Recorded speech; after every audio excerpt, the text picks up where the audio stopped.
반갑습니다. 농업인 유엔의 박형국 노무사입니다. 2018년도에 제가 개인적으로 우리나라에서 열리는 고용노동과 관련된 세계 대회에서 일부분의 꼭지를 맡아서 노동 전문 자격사에 대한 세션을 준비한 적이 있는데, 그때 우리 컨벤션 업계가 하는 일을 직접 접하면서 이게 굉장히 중요하겠구나, 이런 생각을 좀 갖게 되었고, 감사하게도 그 이후에 우리 컨벤션 업종의 노무관리와 유연 근무제와 관련해서 지속적으로 지원해드리고 또 살펴보고 실태 조사를 하고 정책적 개선과 관련한 고민도 좀 하면서 우리 업계 또 우리 산업의 성장을 위해서 나름대로 노무관리, 인사관리에 관련된 전문가로서의 의견을 개진할 수 있는 기회가 돼서 굉장히 감사하게 생각하고 있습니다. 오늘 이렇게 와보니 우리 협회에서 만든 컨벤션 분야 국제회의 기획업 인사노무관리 매뉴얼이라는 책이 만들어져서 오늘 오신 분들께 제공을 해드리고 있는데, 이것도 우리 업계들을 이제 실태 조사하면서 현실을 좀 분석하고 어렵지 않게, 그리고 너무 양이 많지 않게 아주 간략하게 그러나 핵심 내용을 담으면서 여러분들에게 도움을 줄 수 있도록 하기 위해서 우리 협회와 함께 같이 만들었는데, 이제 여러분들에게 이런 자료를 드릴 수 있게 되었습니다. 오늘 제가 말씀드릴 내용은 제가 2019년서부터 아마 업계하고 계속 좀 논의를 한 것 같은데요. 작년에는 코로나로 인한 업계 타격들, 또 재작년부터 영향 관계가 어떻게 되는지도 살펴보기 위해서 실태 조사도 했었고요. 작년 하반기부터는 이제 직접적으로 우리 업계들에 대한 유연근무제 도입을 위한 컨설팅을 상당수 업체들을 직접적으로 실시를 하면서 이제 구체적으로 유연근무제를 회사의 특성에 맞게 유형별로 설계해 준 그런 사례들을 또 많이 알고 있습니다. 그래서 현재 주 52시간제가 어떻게 가고 있는지에 대한 외부 환경, 그리고 유연근무제에 대한 또 간단한 새로운 이해, 우리 업계에 어떤 유연근무제가 좀 적합한지에 대한 말씀, 그리고 실태조사의 내용, 컨설팅을 하면서 설계했던 그런 내용들을 말씀드리고, 법제도 정책적으로 좀 개선돼야 될 과제, 그리고 우리 업계가 해야 될 과제, 협회에서 지원해야 될 과제, 이런 거 중심으로 오늘 한 40분 정도 말씀을 드리는 걸로 그렇게 해보도록 하겠습니다. 시작하면서 이제 두 가지 좀 말씀을 좀 드리고자 하는데, 예전에 영화 중에 찰리 채플린의 모던 타임즈라는 영화, 아주 오래된 그 영화 있지 않습니까? 그 모던 타임즈를 보면 공장에서 만들어 놓은 컨베이어 벨트에 작업하는 노동자들이 일렬로 서서 컨베이어 벨트가 지나갈 때마다 자기가 맡은 부품을 끼워 넣어야 되는데, 중간에 이제 벌레가 날아들어서 그 벌레를 이제 없애느라고 그 부품을 끼우지 못하니까 작업이 되지 않은 채 컨베이어 벨트가 지나가게 되고 이제 문제가 생기고 정지가 되고, 그래서 잠시도 쉬지 못하는 그런 환경에 업무 시스템으로 돌아가는 것에 대한 문제를 담은 영화가 이제 모던 타임즈지 않습니까?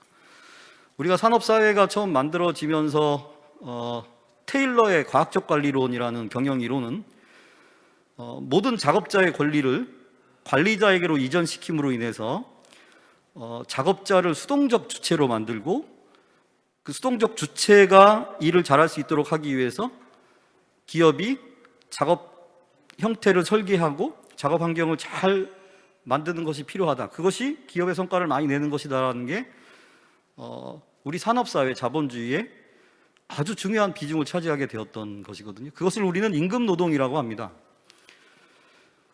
이 임금노동은 대부분 육체노동을 기본으로 설계가 되었고, 근로시간을 어떻게 투여하느냐에 따라서 직접적으로 생산성이 연결이 되는 그런 계약 방식.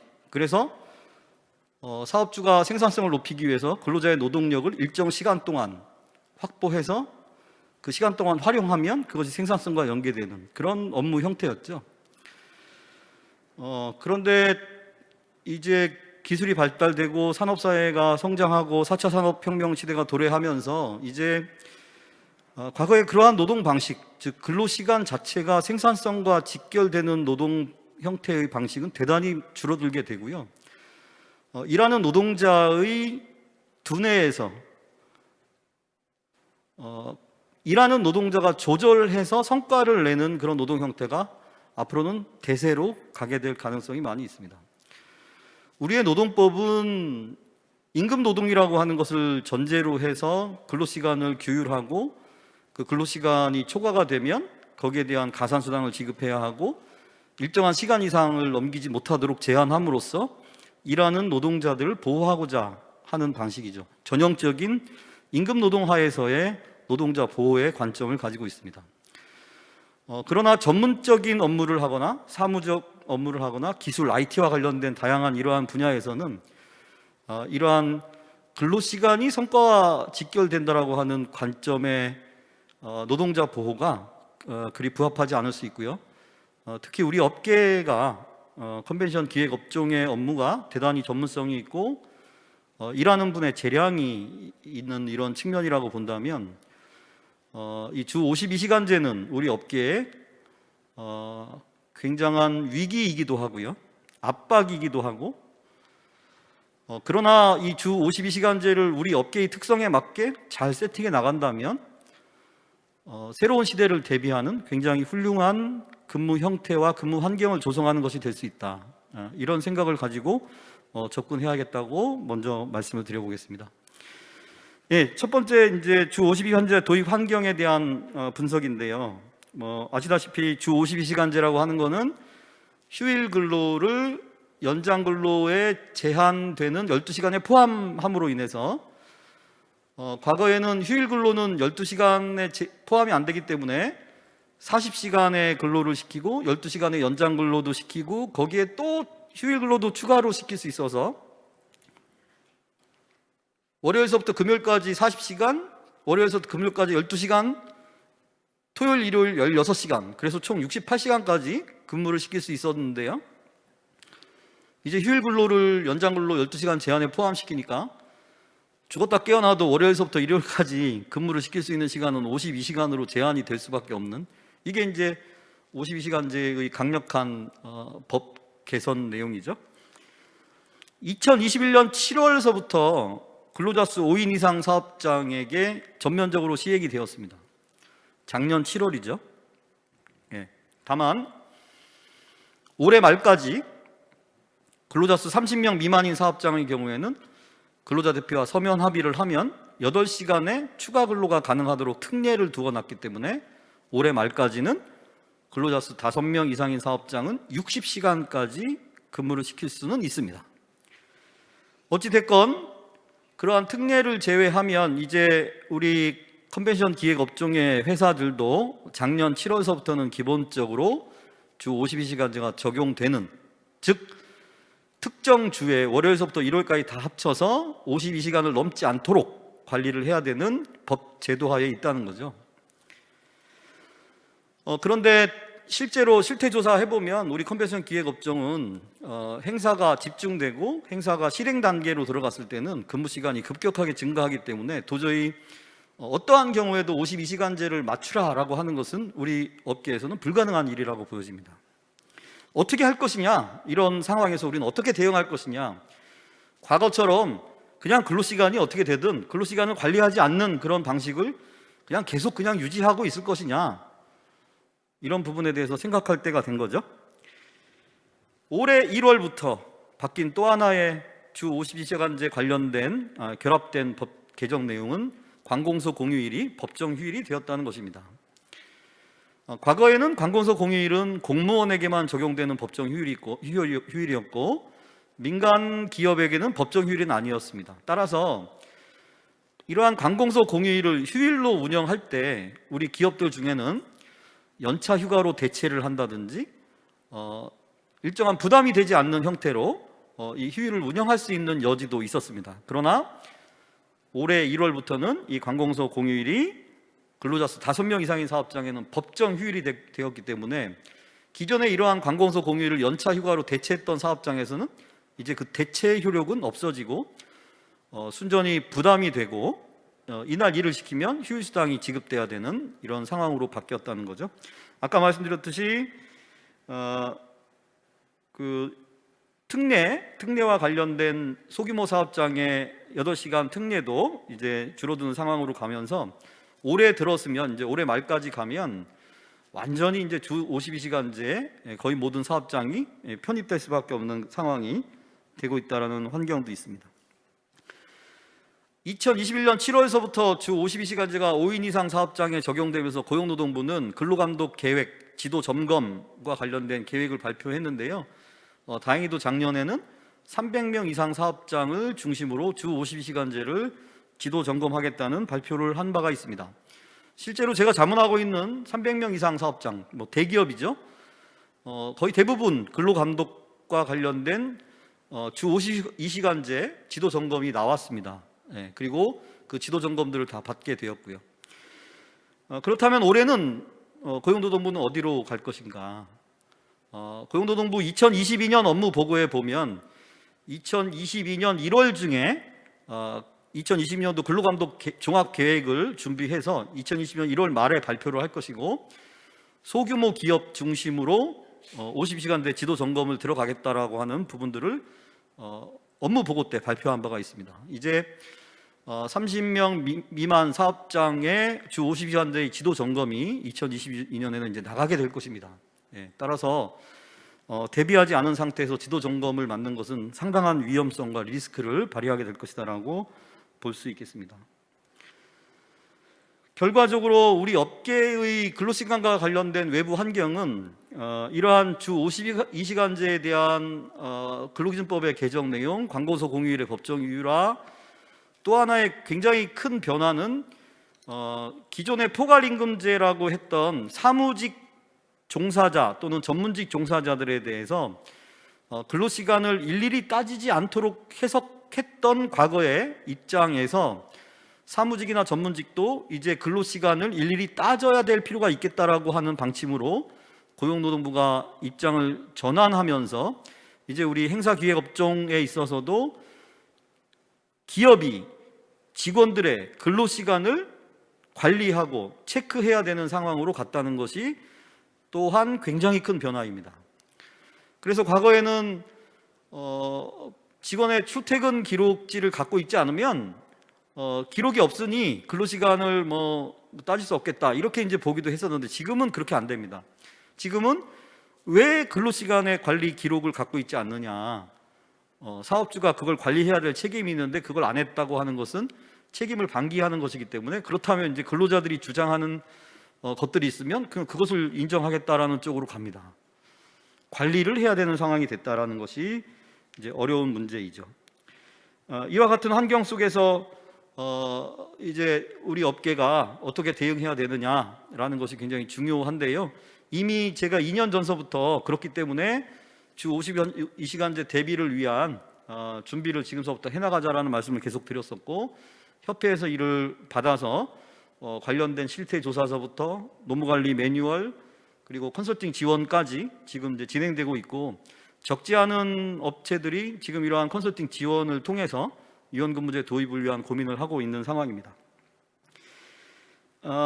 예전에는 아까 말씀드렸듯이 포괄임금제가 조금 인정되면서 근무 시간을 우리 업종 같은 경우는 일일이 따지지 않겠다, 이렇게 입장을 밝히니 관리를 하지 않아도 됐고, 유연근무제라는 게 있긴 한데 이 유연근무제를 쳐다보지 않아도 특별히 회사가 문제가 되거나 부담이 되는 것들이 없다 보니까 우리 근로기준법상 유연근무제가 예전서부터 계속 마련되어 있었지만 별로 쳐다보지 않았습니다.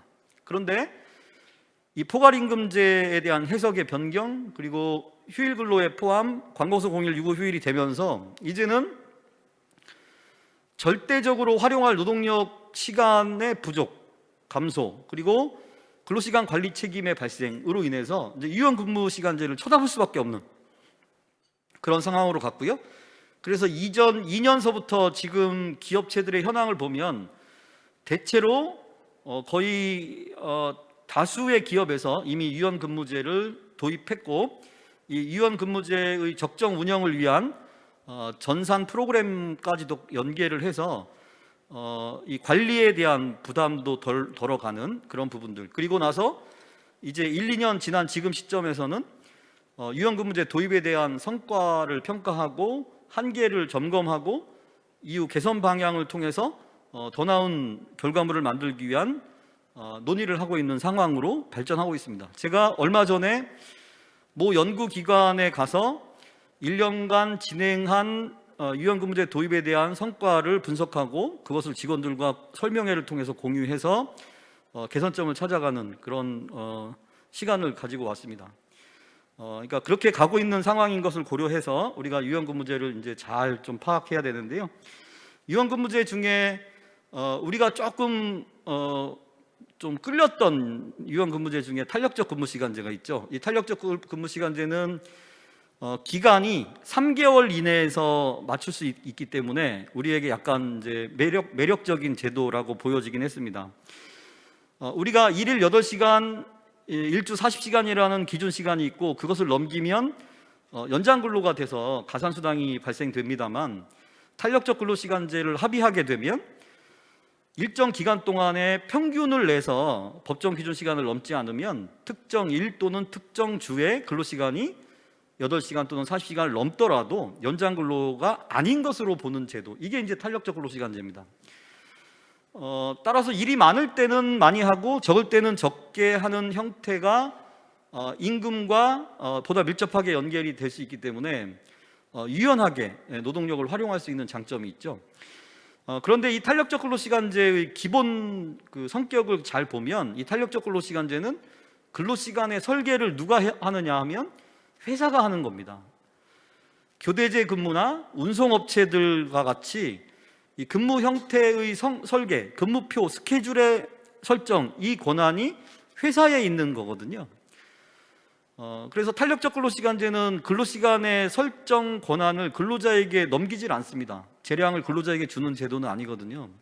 그래서 그런 차원에서 보면 우리 컨벤션 기획업종 업무의 기본적인 특성이 일하는 사람에게 상당한 재량이 있다는 측면을 보고, 또 그때그때 프로젝트에 따라서 또는 고객의 요구에 따라서 근무시간이 급변하게 바뀔 수 있다는 측면에서 보면 이 탄력적 근로시간제가 매력적이긴 하지만 그리 우리 업종에는 맞는 거라고 보기는 좀 어려워집니다. 두 번째 유연 근무제는 선택적 근로시간제가 있는데, 이 선택적 근로시간제는 근로시간의 출근 시간과 퇴근 시간의 결정을 근로자에게 맡기는, 즉 재량이 이제 근로자에게 상당 부분 넘어가는 제도입니다. 그동안 우리의 근무 형태는 아까 제가 임금노동이라고 말씀드렸듯이 사용자가 근로시간의 결정권을 가지고 왔기 때문에 이것을 근로자에게 넘기는 것에 대해서 익숙하지 않아요. 과연 근로자가 이 결정권을 가지고 있으면 업무가 잘 수행될까? 내가 일일이 통제하고 관리하고 쳐다보고 있지 않으면 업무를 잘할 수 있을까? 이런 이제 우려가 있죠. 그러나 우리 컨벤션 기획업종은 두뇌를 가지고 창조적이고 기획적인 업무를 수행하는 것이기 때문에 쳐다본다고 해서 일을 과연 잘하고 있는지 알 수 없습니다. 그래서 이러한 선택적 근로시간제가 우리 컨벤션 기획업종에 기본적으로 맞는 그런 유연 근무제라고 보여지고요.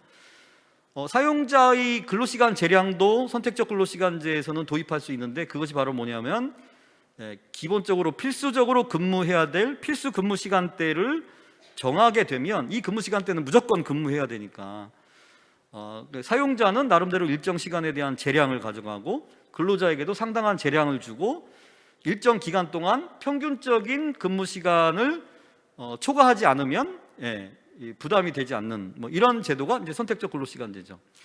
그런데 안타깝게도 현재 이러한 선택적 근로시간제를 인정하는 단위 기간은 1개월 이내밖에 되지 않습니다. 1개월 이내에서 평균 내서 40시간, 주 40시간을 넘기지 않아야 합니다. 그러다 보니 연장 근로까지 포함하면 평균에서 일주 52시간을 넘기지 말아야 되죠. 그런데 우리가 프로젝트가 다수가 수행이 되고 복잡하게 진행되는 그런 상황, 특히 코로나로 인해서 상반기에 행사가 거의 연기가 되다가 하반기에 집중적으로 몰리는 이러한 상황, 그런 상황에서는 1개월 이내의 선택적 근로시간제를 통해서 평균적인 최대 연장 근로까지 포함한 주 52시간을 맞추는 것이 어려운 경우도 발생되는 것으로 실태 조사를 통해서 분석되고 있습니다. 따라서 선택적 근로시간제가 우리 업계에 가장 부합하긴 하지만 기간을 조금 더 확대하는 것이 필요하다라고 보여지는데요. 최근에 선택적 근로시간제의 기간을 확대를 한 근로기준법 개정이 2021년도에 있긴 했습니다. 그런데 2021년도에 3개월까지 확대할 수 있는 업무에 대해서는 신상품 또는 신기술의 연구 개발이라고 하는 이 업무에 한해서만 3개월까지 확대할 수 있는 것이 됐기 때문에 여기에 우리 업계가 좀 포함됐으면 좋겠다라는 생각을 좀 가지고 있고요. 아무튼 우리 업종에는 이 업무가 이 선택적 유연근무시간제, 근로시간제가 적합한 유형이라고는 보여집니다.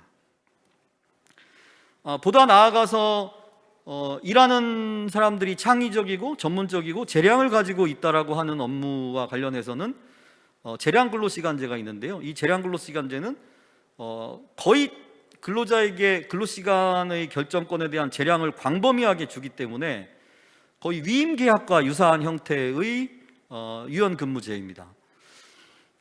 이것은 굉장히 근로시간 자체가 적용이 되지 않을 겁니다. 이 재량 근로제가 이제 운영된다면 근로시간을 보지 않게 되기 때문에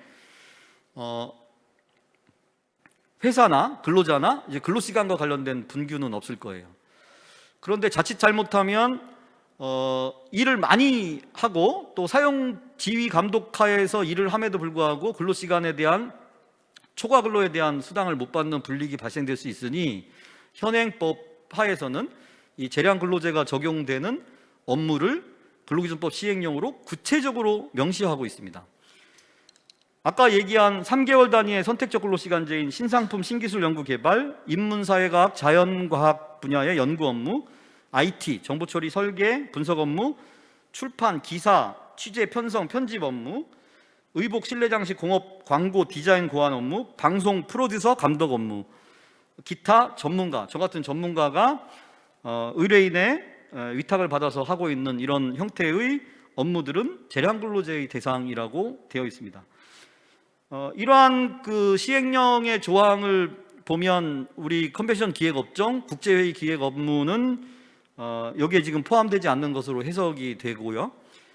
그래서 이 재량 근로도 우리 업종에 굉장히 부합하긴 하지만 현재 법상으로는 재량 근로 대상 업무로 지정되지 않았기 때문에 이 제도를 이용할 수 없는 그런 안타까움이 있는 것이죠. 그래서 이런 부분 선택적 근로시간제하고 재량 근로시간제가 우리 업계에 좀 맞는 제도라고 보여지고요. 그 다음에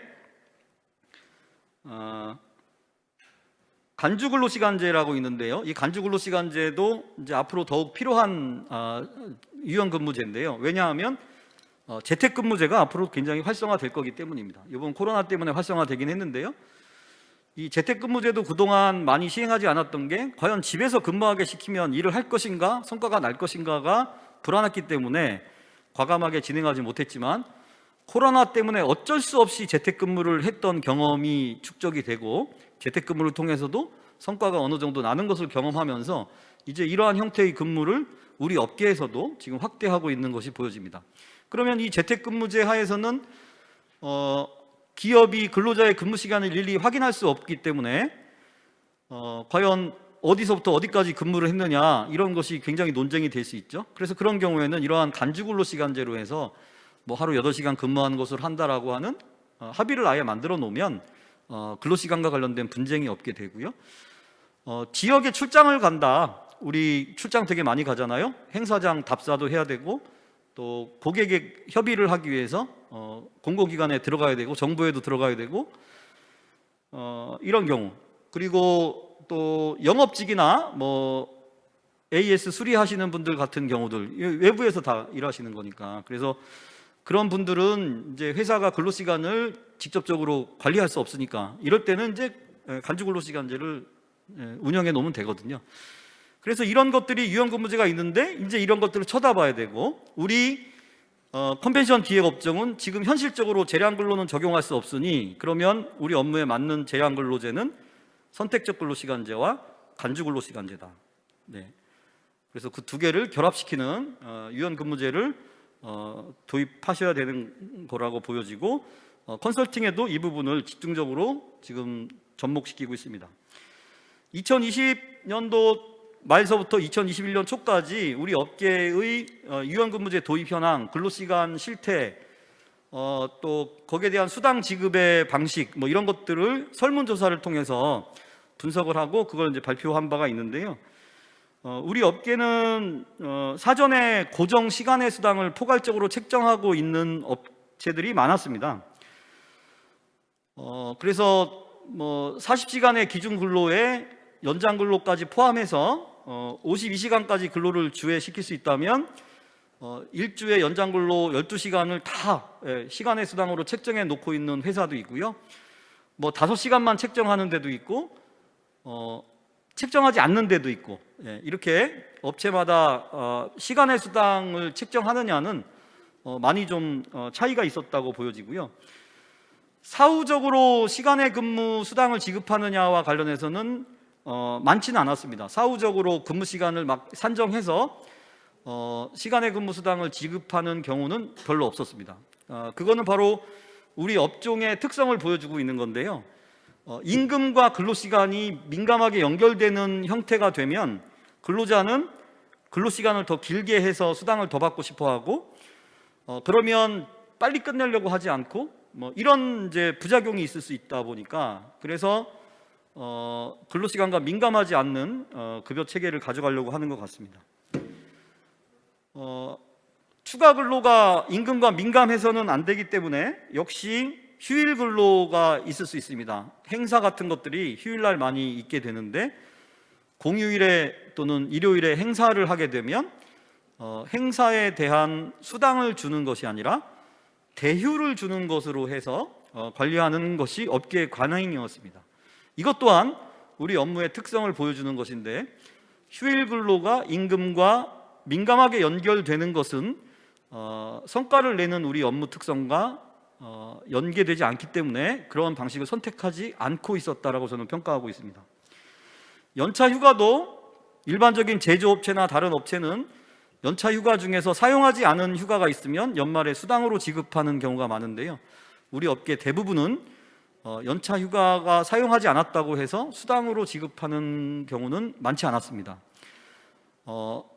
다 쓰게 하고 쓰지 않았으면 다음 연도에 2월 하게 하고, 이렇게 하고 있음을 알 수 있었습니다. 그래서 이미 우리 업계는 우리 업무의 전문성이라는 특성을 반영해서 임금과 근로시간이 민감하게 연결되는 관리를 하지는 않고 있다는 것을 알 수 있었고, 앞으로도 유연근무제를 도입하면서도 이런 특성을 고려하고 반영하는 제도가 설계되어야 되겠다라고 보게 되었습니다. 근무시간은 특정 주에 52시간을 넘어가는 것은 상당히 많이 발생이 됐고요. 제한기간, 준비기간, 실행기간 구분 없이 주 52시간을 넘어가는, 그래서 경직적인 유연근무제를 도입하지 않고 경직적인 근로기준법을 적용하면 대체로 모두 근로기준법을 위반하는 그런 형태였기 때문에 유연근무제를 반드시 도입해야 되는 그런 상황으로 보여졌습니다. 그래서 실제로 유연근무제를 어떻게 도입했느냐라고 하는 조사를 해봤더니요, 거의 보면 시차 출퇴근제 정도는 많이 하고 있었습니다. 시차 출퇴근제는 뭐냐면 9시서부터 6시까지의 근무를 10시부터 7시까지 또는 8시부터 5시까지 이렇게 앞뒤로 8시간의 근무 시간은 동일하게 하면서 근로자의 요구에 따라서 앞뒤로 조절하는, 이게 이제 시차 출퇴근제죠. 그래서 시차 출퇴근제는 많았고, 이것을 뭐 선택적 근로시간제나 또는 뭐 재량 근로시간제 등으로 응답한 경우도 되게 많아서 지금 우리가 설계해야 되는 본질적인 선택적 근로시간제를 도입하고 있었던 회사는 많지 않고요. 아주 미약한 유연근무제인 시차 출퇴근제 정도 하고 있는 경우가 많았고요. 유연근무제를 제대로 도입하고 있는 회사는 많지 않았습니다.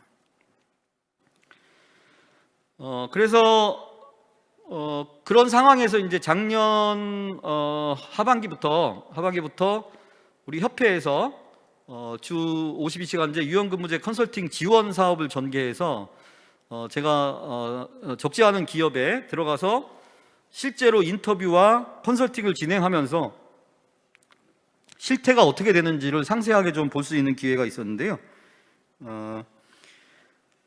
7가지로 제가 우리 업계의 특성들을 정리했습니다. 아까 실태조사에서 나온 거하고 비슷한데요. 고정 시간의 수당을 책정하는 회사들이 많았는데요. 근데 최대로 52시간까지 다 책정하는 회사도 있었고요. 책정하지 않는 회사들까지 있었습니다. 그러니까 고정 시간의 수당이 이렇게 아주 천차만별로 나눠졌죠. 그러면 만약에 고정 시간의 수당을 최대로 책정하는 것이 우리 업계에 좀 맞겠다라고 판단이 되면 무슨 문제가 발생합니까? 이미 많이 책정해 놓은 회사는 뭐 별로 부담은 안 되겠죠. 근데 많이 책정하지 않은 회사는 임금이 많이 올라가야 되겠죠. 예, 그러면 이게 기존에 많이 책정하지 않았던 회사에 부담이 많이 생길 수밖에 없겠죠. 예, 그래서 이런 형태를 다 존중하고 기존의 관리 방식을 크게 변하지 않는 상황에서 유연근무제를 도입하는 방식을 설계하는 것이 필요하겠다라고 보여졌습니다. 사후적으로 시간의 수당을 지급하진 않았고요. 행사 진행에 대해서도 수당 지급하지 않고 대체 휴무를 부여하고 있었습니다. 그래서 2번과 3번은 이게 우리 업계의 관행이기 때문에 이것을 존중하면서 설계가 돼야 되겠다고 봤고요. 4번, 소정근로시간은 하루 8시간 일주 5일로 운영하고 있었지만 일부 회사에서는 이 소정근로시간을 줄여서 운영하는 회사도 있었습니다. 다시 얘기하면 월요일서부터 금요일까지 40시간을 소정근로시간으로 하는 것이 아니라 하루의 근무시간을 7시간 또는 6시간으로 줄이고 금요일의 근무시간은 오전만 하고 이렇게 함으로써 주 31시간, 주 28시간 정도로 대폭 줄여가는 그런 회사도 있었습니다. 그리고 그러한 근무시간은 성수기에는 지켜지지 않았지만 비수기에는 지켜졌었습니다. 그런데 40시간의 임금을 주죠. 소정근로시간을 30시간으로 줄여서 운영하지만 급여는 40시간을 주는 거 아닙니까? 그런데 어떻게 운영을 했냐면 30시간의 일을 시키면서 40시간의 임금을 주는 거는 그냥 회사가 더 주는 거였습니다. 네. 다시 얘기하면 이 30시간의 일을 시키고 40시간의 임금을 주는 것을 무언가 일을 더 시킬 때와 덜 시킬 때를 상쇄시킬 수 있는 방식으로 근무제가 설계가 되면 훨씬 더 부담을 줄이면서도 유연하게 활용할 수 있었는데 그런 것이 이제 매칭되지 않았던 부분이 발생돼서 저희가 컨설팅을 통해서 이 부분을 좀 연계를 했고요. 근로자 대표를 선출해서 이러한 제도를 시행해야 되는데 거의 근로자 대표가 없었기 때문에 컨설팅 중에 근로자 대표를 선출해서 또는 노사협의회를 제대로 구성해서 직원들과 충분히 유연근무제의 필요성을 공유하고 찬성을 통해서 진행하는 형태로 지원하게 됐다라고 말씀드릴 수 있겠습니다. 예, 그래서 컨벤션 기획 업종을 이제 컨설팅하면서 고정 OT를 책정하는 방식 또는 고정 OT가 적었던 곳은 임금을 증가시키지 않는 방식으로 고정 OT와 관련된 걸 대비해야 되는데 그게 이제 보상휴가제를 통해서 저희가 설계를 했고요.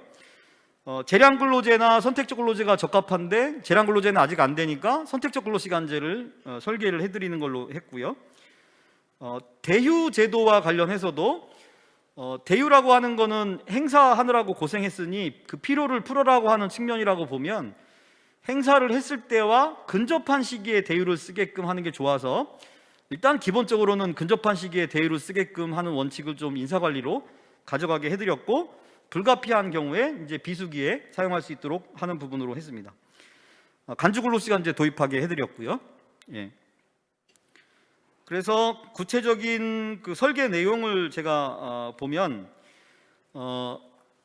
가장 극단의 2가지 유형을 말씀드리면 1유형과 3유형으로 나눠서 말씀드리겠습니다. 1유형은요, 기존에 우리 업계에 가보니까 고정 OT를 비교적 굉장히 많이 책정하고 있었습니다. 고정 OT를 최대 시간으로 책정하고 있었고요. 소정 근로 시간은 법정 기준 시간 다 채우고 그것보다 초과 시간도 되게 많았던 편입니다. 나머지는 이제 거의 우리 업계 관행이니까 비슷합니다. 초과 근로 승인 여부 회사에서 특별히 관리하지 않았었고, 대휴 부여했었고, 연차휴가 사용하게 했었고, 늦게까지 근무했잖아요. 전날 늦게까지 근무했는데 초과 수당을 지급하진 않는데 대신에 교통비나 식비나 뭐 이런 것들을 지급하고 있는 경우가 되게 많아서, 그렇다면 그 교통비나 식비가 지급된다는 것은 근로한 것을 인정해 주는 거거든요. 예, 그러면 그게 근로시간으로 봐야 되는 이제 리스크가 발생하는 거고요. 또 다른 유형은 뭐냐면 고정 OT를 굉장히 적게 책정했습니다. 근데 제가 굉장히 훌륭하게 봤던 건 뭐냐면 몰라서 적게 책정한 것이 아니었습니다. 몰라서 적게 책정한 것이 아니라 실제 직원들의 근무 시간을 줄이고자 하는 CEO의 의지가 있었던 회사들이 적지 않게 있었습니다. 그런데 그런 의지가 있었던 회사에 유연근무제를 도입하면서 다시 고정 OT를 많이 책정하는 방식으로 설계하는 것은 기존의 그 CEO 분께서 추구했던 지향점하고는 맞지 않았습니다. 그래서 최대한 이 양쪽을 맞추면서 유연근무제를 설계해야 된다는 과제를 안게 되었고요. 그래서 일단 1유형 같은 경우는 어쨌든 기존의 고정 OT를 많이 유지한 것은 가능하니 그것을 전제로 해서 고정 OT로 책정된 시간까지 다 합쳐서 선택적 근로시간제를 도입하고 그 범위 내에서 직원들이 근로시간을 결정하고 관리하고 운영할 수 있게끔 이렇게 하면서 일부 의무 근무 시간대를 설정해서 선택적 근로시간제를 운영하게 해드렸고요. 선택적 근로시간제를 운영하게 되면 근로시간의 관리를 직원이 하기 때문에 초과 근로 승인 뭐 이런 절차들도 그전에는 안 했지만 지금은 굉장히 용이해지게 되고요. 고정 OT 외에 또 추가될 수 있는 근로도 있을 수 있기 때문에 이런 경우에 이제 보상휴가제라고 하는 근로기준법상 보상휴가제를 일부 미약하게 적용하는 것으로 그렇게 설계를 했습니다. 제가 일부 미약하게 설계했다라고 하는 것은 3유형에서 이 보상휴가제가 아주 중요한 역할을 하기 때문에 미약하다라는 말을 좀 드렸고요. 아까 말씀드렸듯이 대유는 행사 시기와 근접해라, 그 다음에 행사, 출장, 재택근무 이런 건 간주근로를 도입하자, 뭐 이런 부분들은 이제 똑같게 들어가고요. 자, 3유형이 이제 굉장히 의미가 있었는데요. 3유형은 고정 OT가 적게 책정됐던 곳입니다. 그래서 이것은 기존의 고정 OT를 유지하는데 대신에 그것보다 더 할 수 있고 더하면 임금을 줘야 되는데 그 부분을 어떻게 커버를 할 것이냐라고 하는 부분인데, 이 부분을 이제 비수기의 보상휴가제하고 연결을 해서 비수기의 그 보상휴가를 쓸 수 있는 날들이 좀 1유형보다는 많이 늘어나게 되고요. 그 다음에 비수기의 소정근로시간을 줄여가고 있기 때문에 이 소정근로시간을 줄여서 갔던 부분을 아까 이제 소정근로시간을 30시간으로 운영하고 10시간의 격차가 있는 거를 기존에는 그냥 어찌 보면 그냥 이제 지급해 준 게 되는데, 이 차이가 나는 10시간을 이 보상휴가제의 형태로 감안하게 되면 이 성수기 때 초과하는 추가 근로에 대한 부분이 비수기 때 줄어드는 시간과 상계가 될 수 있기 때문에 사실상의 고정 OT를 책정한 거 못지않게 효과가 있습니다.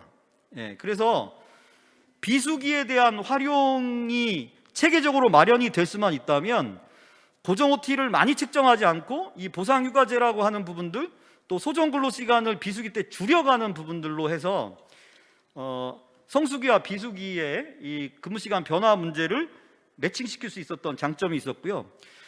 여전히 근무시간을 줄이고자 하는 회사의 비전이 유지가 되면서 기업을 운영할 수 있기 때문에 CEO의 그 지향점도 계속 맞춰갈 수 있는 장점이 있었다고 보여집니다. 나머지 유형은 이 1유형과 3유형 중간에 들어오기 때문에 그 유형 형태에서 제도를 이제 도입했다고 이제 말씀드릴 수 있고요. 이제 간단하게 이제 컨설팅 관련된 두 가지 큰 유형을 말씀을 드렸는데요. 이제 이러한 컨설팅이까지 지금 진행되고 있고 지금 한 군데 한 군데씩 이제 주 50시간제 대응 관련된 세팅이 되고 있는데요. 앞으로 이제 필요한 부분을 좀 적어봤는데요. 일단 협회를 중심으로 해서 지속적인 실태 조사를 계속 하셔서 도입한 데와 도입하지 않은 데 이유가 무엇인지, 어떤 어려움이 있는지 계속 좀 수렴하시고, 지속적인 컨설팅 지원들이 좀 있으시면서 직접적으로 하지 못하는 부분들을 도와드려야 되고, 그 지향점과 비전을 같이 공유하는 이런 일들이 좀 있어야 되겠다는 거고요. 컨설팅 결과는 어떻게 되는데, 그거 도입한 데는 과연 근로시간이 줄었어? 업무에는 지장이 없드나 성과는 더 올라갔니? 뭐 이런 부분에 대한 결과도 대단히 중요하겠죠. 야, 도입해봤더니 훨씬 낫더라 라는 평가들이 많으면 다들 쫓아올 겁니다. 그러니까 컨설팅을 진행해서 실제 도입한 사례에 대한 모니터링을 2022년도 필수적으로 굉장히 중요한 과제인 것 같습니다. 그 다음에 지금 이 선택적 근로시간제의 어려움 중에 하나는 근로자가 근로시간 관리를 해야 됩니다. 그런데 이 근로시간 관리를 주먹구구식의 방법으로 근로시간 관리를 하면 근로자가 굉장히 귀찮고 힘들 겁니다. 따라서 전산 프로그램이 필수로 필요하다고 보여집니다. 그래서 사내 ERP나 이런 근로시간 관리 프로그램이 깔림으로 인해서 굉장히 편하게 선택적 근로시간제의 근로시간 관리를 할 수 있게 해준다면 대단히 좋겠죠. 그래서 우리 컨벤션 기획 업종 맞춤형 근로시간 관리 프로그램을 협회 차원에서 좀 개발을 해서 우리 업계에 제공해 준다면 굉장히 큰 도움이 된다라고 보여지고요. 그 다음에 재량 근로제 쪽으로 우리가 지금 이제 이렇게 훈련을 해보고 경험을 해보면 나중에 재량 근로제에 적합한 그런 전문 직종으로 더 발전할 것 같습니다. 그래서 정책적으로 재량 근로제에 포함돼야 된다라는 그런 연구와 노력도 계속해야 될 것 같고요. 선택적 근로시간제도 3개월 단위 확대가 필요한 업종이라는 노력을 우리 업계나 또는 우리 문체부, 정부 차원에서 고용노동부 같이 좀 검토해 주시면 좋겠다라고 보여집니다. NCS 직무분류나 직무기술서 중에서도 전문성을 더 높일 수 있는 방식으로 계속 모색해야 될 것 같고요. 그래서 이제 정책적 제가 이제 제안하는 것 중에 3개월 단위의 선택적 근로시간제가 지금 신상품 또는 신기술 연구 개발 업무로 되어 있습니다. 근데 아까 기억하시나 모르겠는데 신상품 신기술 개발 업무는 재량 근로제 대상 업무이거든요. 재량 근로제 대상 업무를 굳이 선택적 근로시간제로 연결하는 것이 얼마나 실익이 있겠냐. 3개월 단위의 선택적 근로시간제는 재량 근로제를 하기에는 아직 조금 검토가 부족하고 일반적인 근로시간제를 적용하는 건 안 맞고, 그런 데가 여기 들어와 줘야 된다. 그렇다면 우리 그 행사기획 업종이 여기 들어가는 게 좋을 것 같은데, 고용노동부의 근로시간 유연 근무제 가이드에 보면요, 이 선택적 근로시간제가 적합한 업무에 소프트웨어 개발, 사무관리 뭐 이런 등등의 업무가 있는데 나머지는 재량 근로 대상 업무입니다. 그런데 소프트웨어 개발, 뭐 사무관리는 재량 근로 대상 업무가 아니거든요. 그래서 그런 부분, 사무관리 부분을 조금 더 강조하면 3개월 단위가 우리가 필요한 업종이다라는 설득이 좀 될 것 같고요. 그 다음에 재량 근로 대상 업무는 작년에 이제 신상품 신기술 개발 업무라고 하는 것에 대해서 고용노동부가 가이드를 만들었는데요. 거기에 보면 뭐라고 얘기가 나왔냐면, 무형의 제품을 연구 개발하는 것도 신상품 신기술 연구 개발에 포함된다. 즉 실물 제품뿐만 아니라 소프트웨어나 금융상품 등 무형의 제품을 연구 개발하는 것까지 포함된다. 그럼 이때의 무형의 제품이라고 하는 것은 행사라고 하는 작품도 포함된다고 볼 수 있지 않겠느냐라는 쪽으로 기존에 있었던 분야에 우리가 포함된다라는 얘기를 해볼 수도 있을 것 같고요. 여기 화면에 보면 4호에 의복, 실내장식, 공업제품, 광고 등의 디자인 또는 고안 업무라고 되어 있는 게 있는데요. 디자인 또는 고안 업무라고 하는 부분이 우리하고 맞거든요. 그래서 저는 그 31조 시행령 31조 4호를 이 붉은색 박스처럼 좀 바꿔봤으면 좋겠다. 의복, 실내장식, 공업제품, 광고, 행사 기획 등의 디자인 또는 고안 업무. 이렇게 접근하면 그 성격이 같은 것들끼리 묶어 놓았다라고 보여져서 이제 우리가 그냥 추상적으로 주장하는 것이 아니라 여기에 포인트를 맞추어서 좀 접근하면 좋겠다 이렇게 보여지고요. 우리가 그 NCS 기반의 행사 기획, 국제회의 기획 업무가 지금 분류되어 있는데요. 이게 12번에 이용, 숙박, 여행, 오락, 스포츠로 분류가 되어 있고 중분류는 관광, 레저로 되어 있습니다. 그 관광, 레저로 이렇게 분류되다 보니까 아무래도 우리 전문성이 좀 인식되지 못하는 부분도 좀 있는 것 같은데요. 다른 영역을 좀 찾아보니까 문화, 예술, 디자인, 방송과 관련된 8번의 대분류가 있는데요. 거기에 문화 콘텐츠가 있고 문화 콘텐츠 기획이라고 하는 것이 이제 분류가 되고 있습니다. 그리고 문화 콘텐츠 기획의 NCS상의 직무, 책임과 역할을 보면 대체로 다 조사와 분석, 연구와 관련된 부분으로 좀 되어 있습니다. 그래서 우리가 전문성을 갖는 업무로 좀 발전하기 위해서는 이런 부분에 NCS와 관련된 분류, 또 표준산업 분류표상의 산업의 분류, 뭐 이런 부분도 보다 적극적으로 고민을 하시는 게 좀 필요하다고 보여집니다. 이렇게 해서 업계 단위에서는 지금 적용해야 되는 현실 속에서의 유연근무제를 최대한 적용을 해서 경험해보고 재량을 넘겨보고 전문성을 높여보고 성과를 내려고 하는 상황으로 가보시고, 정책적으로는 이러한 제도 개선을 통해서 보다 용이하게 우리 업종에 맞는 근무 형태를 통해서 주체성을 또 성과를 낼 수 있도록 하는 것도 필요하다, 이렇게 이제 보여지는 부분입니다. 그래서 기존의 임금 노동이라는 것이 노동자를 수동적 주체로 업무에 임하도록 만드는 거였다면, 이 유연 근무제는 근로시간의 결정권을 근로자에게 넘겨주는 의미를 갖고 있고, 이것은 수동적 주체를 능동적 주체로 만드는 것입니다. 미래를 생각할 수 있는 것이고 전문성이 있는 그런 업무에 부합하는 그런 제도라고 볼 수 있습니다. 따라서 유연근무제를 단순히 노동관계법의 위반 문제를 피하고자 접근하는 것이 아니라 우리 산업의 전문성과 산업의 성장에 기여할 수 있는 유연근무제 도입이라는 생각을 가지고 어렵지만 진지하게 접근하셔서 실행하시고 또 부딪혀 보시고 논의하시는 방향으로 결과를 냈으면 하는 말씀입니다. 네, 이상으로 제가 준비한 거 마치도록 하겠습니다. 고맙습니다.